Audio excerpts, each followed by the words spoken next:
I always believed that if you worked hard enough, life would eventually reward you.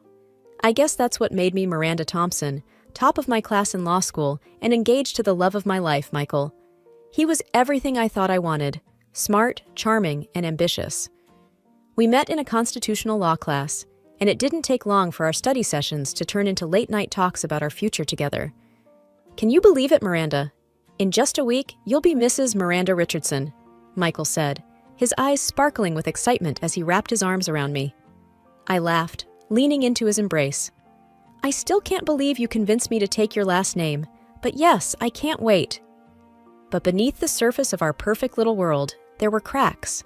My mom, Linda, remarried when I was just a toddler, and my stepdad, Greg, was the only father figure I knew. My biological dad, Dr. James Thompson, was a big shot in the medical world, but just a shadow in my life. We talked occasionally, and he sent gifts on my birthdays, but that was it. Mom made it clear she didn't want him around, and I never pushed it. As the wedding day approached, I couldn't help but feel a pang of sadness that he wouldn't be there. "You okay, honey?" my mom asked, noticing my distant look as we went over the seating chart. "Yeah, I wish Dad could be here," I admitted, referring to my biological father. Linda sighed, her expression hardening. "Miranda, we've been over this. Your stepfather has been more of a dad to you than James ever was. Let's not ruin your big day by bringing up the past." I nodded, not wanting to argue. It was easier that way. My stepsister, Sarah, was the complete opposite of me. At 20, she was the wild child, always seeking attention, especially from Greg and Mom. They doted on her, and I often felt like an afterthought. "Are you seriously still moping about Daddy not coming? Grow up, Miranda," Sarah chided, rolling her eyes as she walked into the room. "Sarah, that's enough," Linda scolded, but her tone was gentle, almost indulgent. The day before the wedding, the tension was palpable. Michael seemed distant, and Sarah was unusually smug. I tried to shake off the feeling that something was off.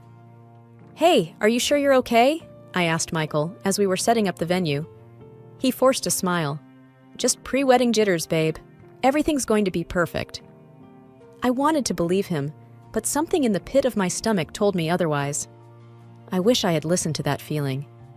The day I had been dreaming of since I was a little girl had finally arrived. The sun was shining, the birds were singing, and everything seemed perfect. I stood in front of the mirror, my wedding dress hugging every curve perfectly. "You look beautiful, Miranda," my mom said, her voice soft, a rare moment of tenderness between us. "Thanks, Mom. I just wish Dad could see me," I replied, feeling a familiar ache in my heart. "You have us, Miranda. That's enough," she said, her tone firm, as if closing the topic for good. The ceremony was like something out of a fairy tale. I walked down the aisle, my heart pounding with excitement. Michael stood there, looking handsome as ever, but his eyes, they didn't have the usual warmth. I pushed the thought away, convincing myself it was just nerves. As we stood facing each other, the officiant began, "Do you, Michael Richardson, take Miranda Thompson to be your lawfully wedded wife?" Before Michael could respond, the doors at the back of the hall burst open. It was Sarah, her eyes wild, her face flushed. "Stop! Stop the wedding!" she yelled, her voice echoing through the silent hall. Everyone turned, stunned. I felt like the ground was slipping away beneath me. "Sarah, what are you doing?" I demanded, my voice shaking. She looked at me, then at Michael, a twisted smile on her face. "I'm pregnant, Miranda, and Michael is the father." The room erupted into chaos. My mom and Greg rushed towards Sarah while I stood there, frozen. "Is this true, Michael?" I asked, my voice barely a whisper. Michael wouldn't meet my eyes. I'm sorry, Miranda. I didn't mean for this to happen." I felt like I couldn't breathe. The world spun around me. "Sorry? You destroy our future and all you can say is sorry?" I spat, my voice rising. My mom came to me, her expression stern. "Miranda, calm down. We need to handle this sensibly." "Calm down? My fiance cheated on me with my sister, and you want me to calm down?" I couldn't believe her words. "Miranda, it's a complicated situation. Michael is a decent man. He wants to take responsibility for the child, Greg added. A decent man? A decent man doesn't cheat on his fiancée with her sister. I shot back, my anger boiling over. The guests murmured among themselves, some looking at me with pity, others with judgment. I couldn't take it anymore. I ran out of the hall, the sound of my wedding dress tearing as I pushed through the doors. That day, my dream wedding turned into a nightmare. The betrayal by Michael and Sarah was a harsh blow, but the lack of support from my own family was a stab to the heart. It was clear where their loyalties lay, and it wasn't with me. The morning after the wedding that never was felt surreal. I woke up in my childhood room, the white dress, now stained and torn, a painful reminder of the debacle. My phone was overflowing with messages and missed calls, but I ignored them all. I couldn't face the world, not yet. I could hear my mom and Greg talking downstairs, their voices a low hum. I had no desire to join them. The way they had sided with Sarah and Michael was a betrayal I couldn't digest. I decided then and there that I needed a fresh start, away from all this mess. I picked up my phone and dialed the number I knew by heart, but seldom called. "Dad?" I said hesitantly when the call connected. "Miranda? Is everything okay?" His voice was laced with concern. "Dad, The wedding didn't happen. I need to get away from here. Can I come stay with you?" I asked, my voice breaking. There was a brief pause. "Of course, Miranda. Come as soon as you can," he replied, his tone reassuring. Packing was a blur. I threw clothes and essentials into a suitcase, not caring about the order. When I went downstairs, suitcase in tow, my mom looked up, startled. "Where do you think you're going?" she asked, her tone sharp. "I'm leaving, Mom. I can't stay here," I said, trying to keep my voice steady. "You can't just run away from your problems, Miranda," Greg chimed in, his expression disapproving. "This isn't running away. It's choosing not to stay where I'm clearly not wanted," I countered, my resolve firm. My mom's face softened slightly. "Miranda, we're your family. You belong here." "You made your choice, Mom. Now I'm making mine," I said, turning towards the door. The drive to my dad's city was long and gave me plenty of time to think. I felt a mix of fear, excitement, and uncertainty. Starting over wasn't going to be easy, but it was necessary. When I arrived, my dad was waiting at the door. He looked older than I remembered. "Miranda, I'm so sorry about what happened," he said, pulling me into a hug. "Thanks, Dad. I just need to figure things out, start fresh," I replied, grateful for his support. Over the next few days, Dad helped me settle in. He even introduced me to an old friend of his, Mr. Anderson, who ran a prestigious law firm in the city. "Miranda's an excellent lawyer. She graduated top of her class," Dad boasted during the introduction. Mr. Anderson looked at me, his eyes assessing. "We could use someone like you in our team. Why don't you come in for an interview next week?" I was taken aback by the offer, but managed a grateful smile. "Thank you, Mr. Anderson. I'd like that." As I started to rebuild my life in this new city, I realized that sometimes the worst things in life can lead you to where you truly belong. I was ready to face whatever came my way with a new sense of determination and hope. I had been working at Anderson and Amp, associates, for about 6 months when it happened. My life was finally on track, and I was slowly regaining my confidence. That's when Michael Richardson, of all people, walked into the office. I was at my desk, buried in case files, when I heard his all-too-familiar voice. "Good morning, everyone. I'm Michael Richardson, the new associate." My head snapped up, and our eyes met. He looked as shocked to see me as I was to see him. The room suddenly felt too small, the air too thick. "What are you doing here?" I asked, my voice barely above a whisper. Michael cleared his throat, regaining his composure. "I was hired last week. I didn't know you worked here." Mr. Anderson, oblivious to the tension, clapped a hand on Michael's shoulder. "Miranda, meet Michael, our new star. You two should get along well, both top of your classes." I forced a smile, feeling like I was going to be sick. "Nice to meet you, Michael," I lied. As the days went by, working with Michael became my new reality. I avoided him as much as possible, but it was hard in the small office space. Then, one day, he cornered me in the break room. "Miranda, "We need to talk," he said, his tone serious. "There's nothing to talk about," I replied, trying to move past him. He blocked my way. "Please, hear me out. I'm sorry for everything." "Sorry doesn't change what happened, Michael. You ruined everything," I said, my voice rising. "I know, and I regret it every day. But you need to know, Sarah lost the baby because of the stress from the wedding. She can't have children now." "That's on you," he accused. I stared at him, incredulous. "On me? You cheat on me, and somehow it's my fault? You're unbelievable." Michael's face hardened. "You could have handled it better. You didn't have to run away." I laughed bitterly. "Handled it better?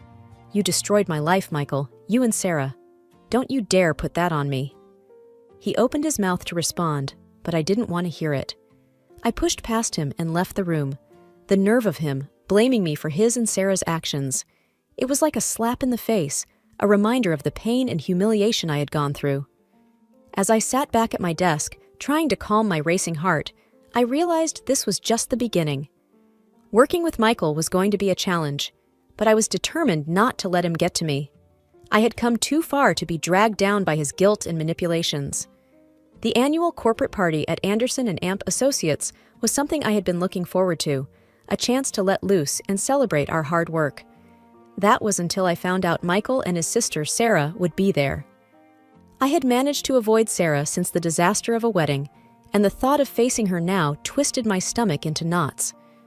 I arrived at the party dressed in a simple but elegant black dress, hoping to blend into the background.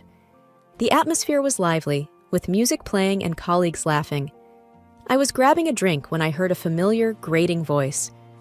"Well, well, if it isn't the runaway bride," Sarah sneered, sidling up to me with a glass of champagne in her hand. I took a deep breath, trying to keep my composure. "What are you doing here, Sarah?" "Oh, Michael invited me. After all, I am family," she said, her eyes scanning me up and down. I clenched my jaw. "I'm not going to let you ruin this night for me." Sarah laughed, a cruel, mocking sound. "I already ruined your life, didn't I? Or should I say, you ruined it yourself with your little tantrum." Before I could respond, Michael joined us, his expression tense. "Sarah, let's not do this here." "Oh, come on, Michael. Let's see if Miranda can handle the truth for once," Sarah taunted. Michael turned to me, his eyes cold. "You should leave, Miranda. You're not wanted here." I stared at him in disbelief. "You can't be serious. This is my workplace. I have every right to be here." Sarah smirked. "Look at you, playing the victim as always. You're pathetic, Miranda." My anger boiled over. "I am not the one who slept with my sister's fiance. I am not the one who lied and manipulated people. You are the pathetic ones." Michael stepped closer, his voice a low growl.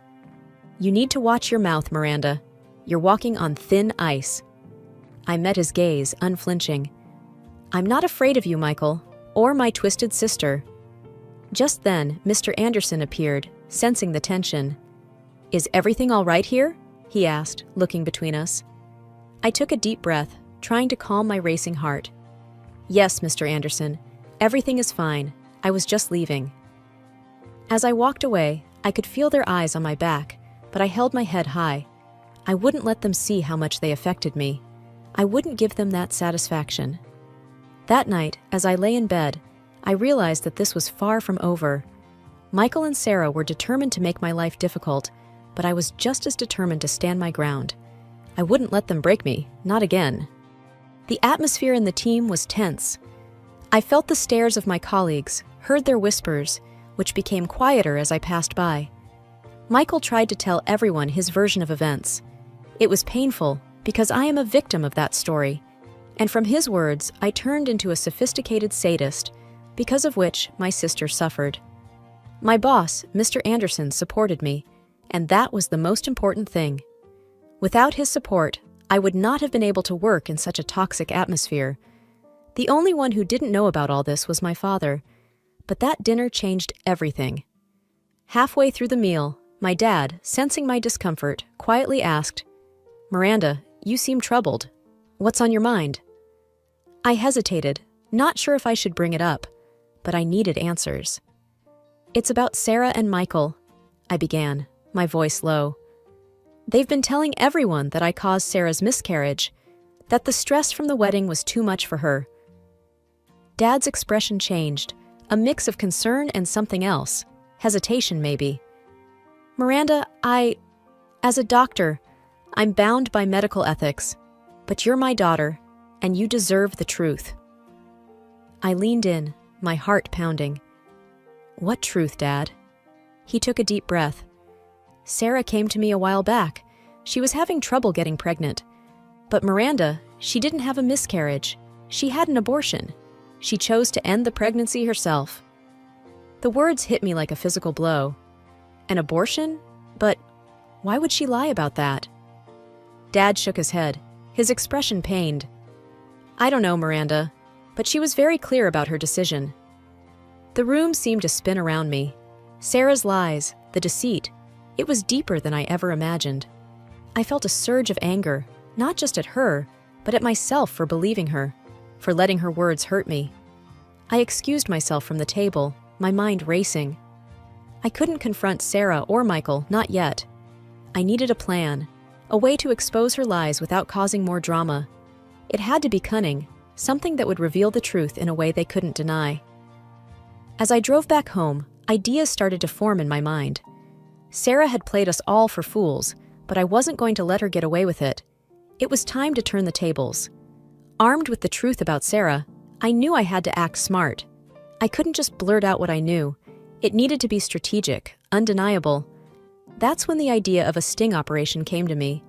I remembered hearing about a private investigator, a woman reputed for her skill in uncovering truths people wanted to keep buried. I decided to meet her. Miss Thompson, I understand you need my services, the PI, a woman named Rita, said as we sat in her inconspicuous office. Yes, it's about my stepsister, Sarah. She's lied about something significant, and I need proof, I explained, trying to keep my emotions in check. Rita leaned forward, her eyes sharp. What kind of proof are we talking about? She claimed she had a miscarriage caused by stress I supposedly inflicted, but I know for a fact it was an abortion, I said, feeling a twinge of anger at the memory. Rita nodded, a plan already forming in her mind. People slip up, especially when they think they're in a safe space. You said she likes to drink at a bar on weekends? Yes, she's there almost every Saturday, I confirmed. Good. I'll befriend her there. If she's as loose-lipped as you say when she's drunk, it shouldn't be too hard to get her to spill the truth, Rita said confidently. The following week was agonizing. I waited, hoping Rita would come through. Then, on Tuesday morning, she called me. I got it, Miranda. Sarah spilled everything during a drunken rant. It's all on tape. I met Rita that evening to listen to the recording. Hearing Sarah's voice, slurring and boasting about how she fooled everyone, how the baby was never Michael's, and how she never wanted it, sent chills down my spine. Everyone thinks I'm this poor little girl who lost her baby. Idiots! It was just a fling, and there was no way I was having a black guy's baby. Sarah's voice echoed in the room. I felt a mix of vindication and disgust. Rita, this is exactly what I needed. How can I ever thank you? Just seeing justice served is enough for me, Rita replied, a small smile on her face. Now armed with the truth, I knew it was time to confront Sarah and Michael. But I wanted to be careful, to reveal the truth in a way that left no room for doubt or further lies. I planned to invite them to a neutral place, somewhere public where they couldn't cause a scene. The day of the confrontation, my nerves were on edge, but I felt a sense of empowerment too. This was it, the moment of truth. The day had come to confront Sarah and Michael with the truth. My heart was racing as I sat in the corner of the coffee shop, waiting for them to arrive. I had chosen this place for its public setting, hoping it would keep emotions in check. Sarah walked in first, her usual confident self, followed by Michael, who looked unsure. They sat down opposite me, Sarah's eyes narrowing slightly. So, Miranda, what's so important that you dragged us here? Do you finally want to apologize and get out of the company? I took a deep breath, my hands gripping the envelope containing the recording. I know everything, Sarah. Her face went pale, then flushed with anger. What are you talking about, Miranda? Michael looked between us, confused. Sarah, what is she talking about? I pushed the envelope across the table. I hired a private investigator. She recorded Sarah admitting everything at a bar. It wasn't a miscarriage. She lied. Sarah's eyes widened in shock, and then her gaze turned to one of malice. You sneaky little... Michael cut her off, his voice shaking. Is it true, Sarah? Did you lie to me? Sarah opened and closed her mouth, looking like a fish out of water. Finally, she slumped back in her chair, defeated. Yes, it's true. I had an abortion. The baby wasn't yours.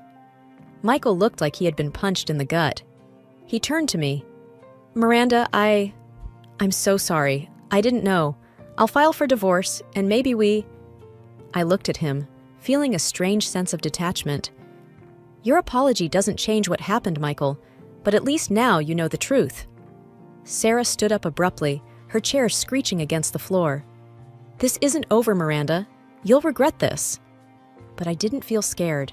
For the first time in a long time, I felt in control. The truth is out, Sarah. There's nothing left to hide.